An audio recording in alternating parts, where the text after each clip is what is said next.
Okay, this is your boy King Leo coming at you with my first video talking to you, and this is a new page right here. We're gonna talk about a whole bunch of different type of stuff like reality TV. I watch a lot of that, so you're gonna get some reviews on that. But I'm a big wrestling fan too, so we're gonna talk wrestling, mostly WWE, and the first topic I want to talk about when it comes to that. Oh, as you can see, I'm wearing the Usos shirt down since day one. Yeah, I'm a big Usos fan, so I want them to get those tag team titles back. Who has it right now? The Bar, but you know, I feel like they're kind of wasting the Bar right now. But let's talk about Raw and SmackDown this week. So last Tuesday before this one, AEW had their rally the same day as SmackDown in the same city in Jacksonville. So, I feel like WWE is feeling the heat right now. They're feeling like maybe got some competition. They probably never admit it, but I think they're kind of scared right now. So, they're not scared thinking they're going out of business, but those viewers have been going down, those ratings every week, and they know once that probably pick up some momentum, especially if you get a TV deal like they're saying, like those ratings could go really down.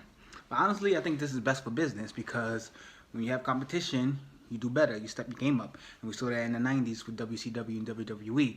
And ever since then, the whole creative WWE has just gone down, down, down.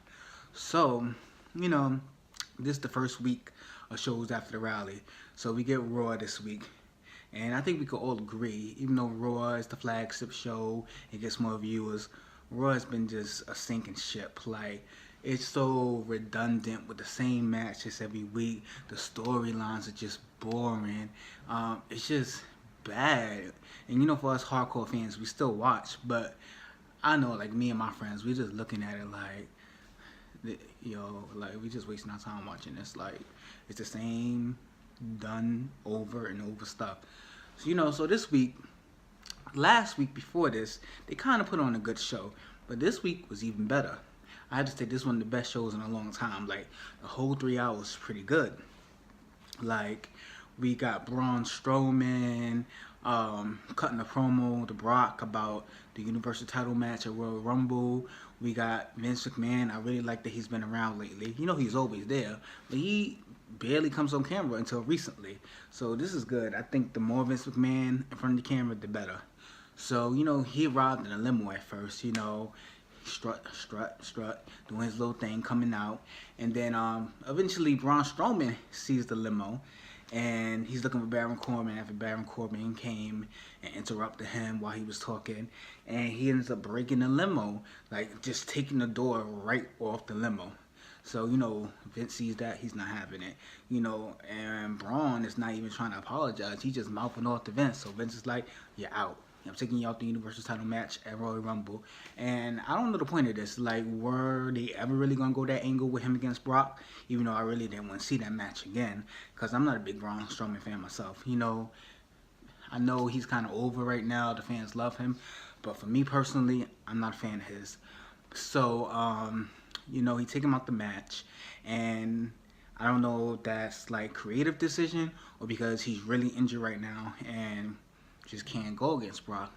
But so anyway, he takes him out the match, and then we figure out that we're gonna get a new person. Everybody's vying for that spot. And throughout the show, what's good is we getting all these NXT people, just no major debuts, no major surprises. They're just like, you see the camera panning, you'll see Lacey Evans right here, you'll see EC3 right here, and like Heavy Machinery. So they're just all showing up, and I think that was good to do it like that. And actually, they're saying they're not on any brand right now, so we're going to see them on Raw and SmackDown. So my light went out, I had to fix that. So they say they're not on any brand right now, so we're going to continue to see them, and I guess they're going to eventually see what's the best fit for them. So Vince McMahon comes out, and basically, by the way, I'm not doing this in order, but Vince McMahon comes out. First we get John Cena that comes down. Okay, this light does not want to stay on. So we get John Cena to come down, and it's kind of good to see John Cena. We don't see him as often anymore, so hearing that music is kind of good. So he comes, he wants another shot, he wants to get that title. Okay. I guess it's like just going to stay off because it's not working right now. So, uh, who else comes down? Finn Balor, we get Baron Corbin, and we get Drew McIntyre. Again, back. So we get those four guys. They all won a Universal title match, and I feel like this is good. Baron Corbin, he's there. He's the Ultra Heel. Nobody really likes him. I don't expect him to win this anyway, but it's good to see Finn Balor in like the spotlight like this because ever since he lost that Universal title, basically he's not been used the right way. And they say they want to get the fans what they want in this new era in this new year. So it seems like they've been pushing him lately. Drew McIntyre seemed like he's the future. Vince has always been high on him. I don't know why he ever got fired in the first place, but he's back. He's better than ever. Seems like he's gonna get a push too. So and John Cena, it's John Cena. You'll accept him in title match, and if he gets that record, that's a good moment for the Royal Rumble. So, we're gonna follow this story. They follow this storyline the whole episode, and then Jinder Mahal comes backstage to Vince McMahon and is like, I'm a former champion. I should be in that match. He pleads his case. Vince McMahon was like, okay, I'll give you a chance. Pick any one of those guys that's in that Fatal 4-Way. If you beat them, you could be in the Fatal 4-Way, and you could be in the match to see who's gonna fade Brock Lesnar at Royal Rumble. So he picks Finn Balor. I would choose Finn Balor too. He's tiny, but they have the match. He loses. It's a good match, and I'm like, they really putting. At this point, I'm thinking, okay, Finn Balor's gonna win. They really they showing him in this match. He has a match later. I just feels like it's the ultimate underdog story. So that's good right there. We also get Sasha Banks and Ronda Rousey, who are going to go at her at the Royal Rumble, which is good. I feel like Ronda has been putting on some amazing matches, basically for being a rookie, and she had good matches with Nikki Bella. She has good matches with Charlotte, with Nia Jax, Alexa Bliss. So much Alexa Bliss could do in the ring, so they had an average match. So right now she's gonna go at it with Sasha Banks, and I think this is good because we finally get Sasha away from Bayley, and she's been stuck with her for like a year, and it's been bad, mostly really, really bad. Like it started off good because they had this tension. They were like best friends. They were going back and forth. One would attack the other. We thought we were gonna get that match that we all wanted to see. We all wanted to see them recreate that magic at NXT Brooklyn. So we were like holding on for the storyline. We were like, okay, they kind of dragging it out, but we're gonna go along with it because we're gonna get that payoff at the end. We never got it, and then they became the Boss of Her connection, which is just like totally whack to me. Like all they do is smile and hug, and that was already annoying with Bayley. But now we got to deal with it with Sasha too. We don't want that. We want legit boss. We want NXT Sasha. We don't want this smiling mess. That's kind of what's wrong with Finn Balor right there. We need to see. You don't even got to be heel, but we need to see a little bit of fire, a little bit of a mean streak. I feel like Sasha has lost that. But she won the match last week against Nia Jax. She she always goes good in the ring. She has good matches, and there's some tension with Ronda after they win their match against Nia Jax and Tamina. Ronda is steady throwing out these daggers, supposedly not knowing she's throwing them, but I feel like Ronda knows what she's doing. She wants to get under Sasha's skin. It's so easy to get under Sasha's skin because Sasha feels like she's the best. She knows she's the best, and she is one of the best. So seeing this new chick come in and hold the title in less than a year and just get all its accolades, I know it's getting under Sasha's skin storyline wise in real life. So this is good. This is a good little rivalry feud they're having. And, they're arguing with each other. They're going up the ramp arguing. And then their best friends backstage, Bayley and Natty, arguing. And I think that's good. We get some stuff in the ring. We get some stuff backstage. It's making it more interesting. Besides, like, you usually know everything that's going to go down the road before it happens. If you see like a little confrontation, they go to commercial break, when you come back, it's going to be a tag match. If you see this happen, that's going to happen. It's so predictable, and that's one of the reasons I feel like the ratings going down. Basically, you don't have to watch to probably know what happened, and you're probably going to be the same match you saw the last week. So it's good we're seeing some new stuff, like they had an Intercontinental title match with Seth Rollins, Dean Ambrose, and Bobby Lashley. Now, I wasn't expecting Bobby Lashley in this, but he's had some tension with Seth since last week. He actually cost Seth the Intercontinental title match last week. So I would think this good. Throw him in there. You know, it'll be a good match. And I actually like Bobby Lashley despite people not liking him. And I think the whole pairing with Lio Rush has really helped him. Because when he first came, he was boring. He kind of still is boring, but at least he has the mouthpiece. So they put on a good match, good hard-hitting match. You know, any match Seth Rollins is in is going to be good. But in the end, Bobby Lashley picks up the strap, which was kind of shocking to everybody and probably made a lot of people angry. But to me, I was like, okay, I'm feeling this. I could dig it. Because to me, the Seth Rollins and the Dean Ambrose rivalry doesn't need the title. They do not need to have the title. And if the rumors are true, Seth Rollins is probably going for the Universal title at WrestleMania anyway. So he doesn't need to be chasing after this Intercontinental title. And Dean Ambrose, I feel like basically they're doing the same heel run they're doing with Daniel Bryan over SmackDown with Daniel Bryan, but I feel like Daniel Bryan is doing it much better. Dean Ambrose was getting kind of stale, just like when he had his WWE title, and now he got this Intercontinental title. He gets the title, and it's just like a boring run. So I just feel like even though it was a good match and things are getting better, they need to look more into his character to try to develop it. What else happened in this episode? We also had, I feel like there was another women's match. Was there?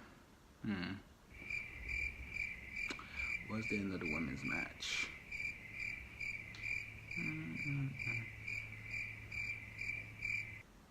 No, but we did get a segment with Alexa Bliss, a moment of bliss. And so we get Alexa Bliss, we get her segment, a moment of bliss. And it's pretty blissful. I like it. I dig it. You know, Alexa does her best work on the mic. You know, she's not this in-ring technician. She could put on a decent match, but she's best at promos. She's best at talking. She's best at antagonizing. She's best at getting under your skin.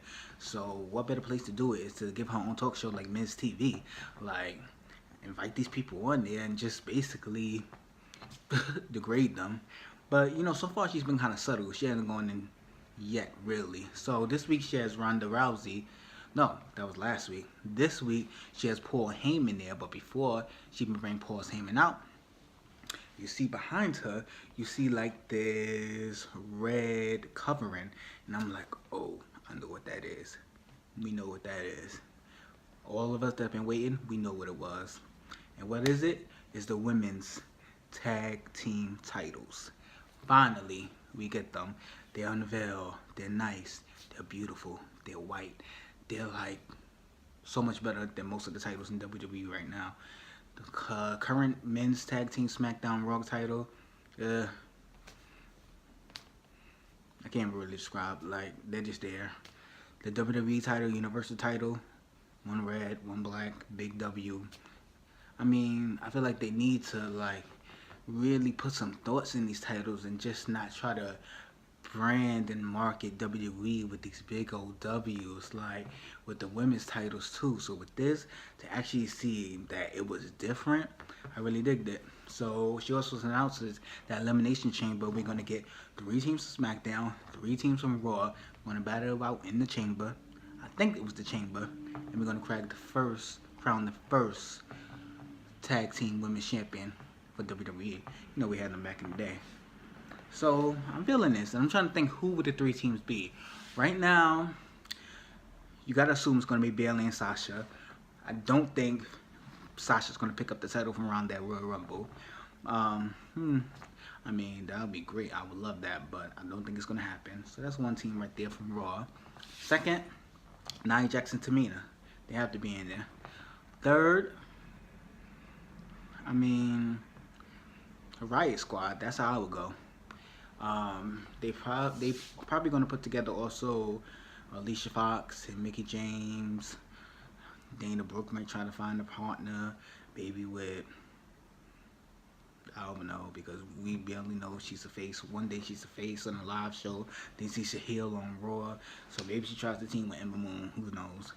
But I think those are 3 teams for Raw. We're gonna get the Riot Squad, we're gonna get the Boss and Hug Connection, and we're gonna get Nia Jax and Tamina. Now for the SmackDown side, okay, Iconics. Iconics have to be there. They've been a tag team for all these years. That's what they do. You put them there. Sonya Deville and Mandy Rose. I feel like they need a name, but I feel like they have to be there. And I think they're really underutilized. I feel like they both have good ring skills, and they really don't get to showcase it. And the third team, I guess I felt like it would have been Naomi and Asuka. Then Asuka got the title, so that's done. Then Naomi and Lana, but Lana seems to be out right now. Not really sure about that. So I feel like Naomi needs to find a partner. And right now, it's like, who else is on the roster? Charlotte and Becky are busy chasing the titles, and they're dealing with Ronda Rousey as well. Um, Zelina Vega, I don't see her and Naomi pairing well together.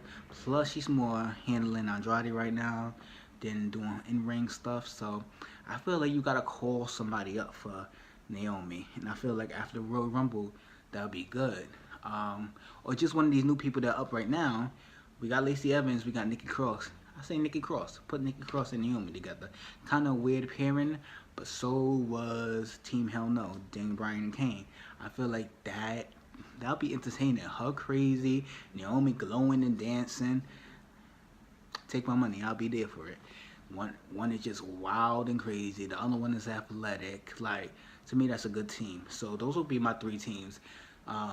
Sonya Deville and Mandy Rose, Naomi, and hopefully they put together with Nikki Cross, the Iconics, and then Riot Squad, Boston Hug Connection, Sasha Banks and Bayley, and Nia Jax and Tamina.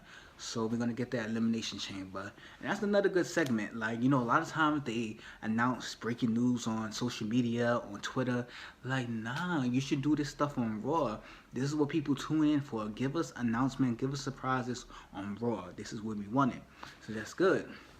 So we finally get the Fatal 4-Way match later, and it's a good match. And who wins? Finn Balor.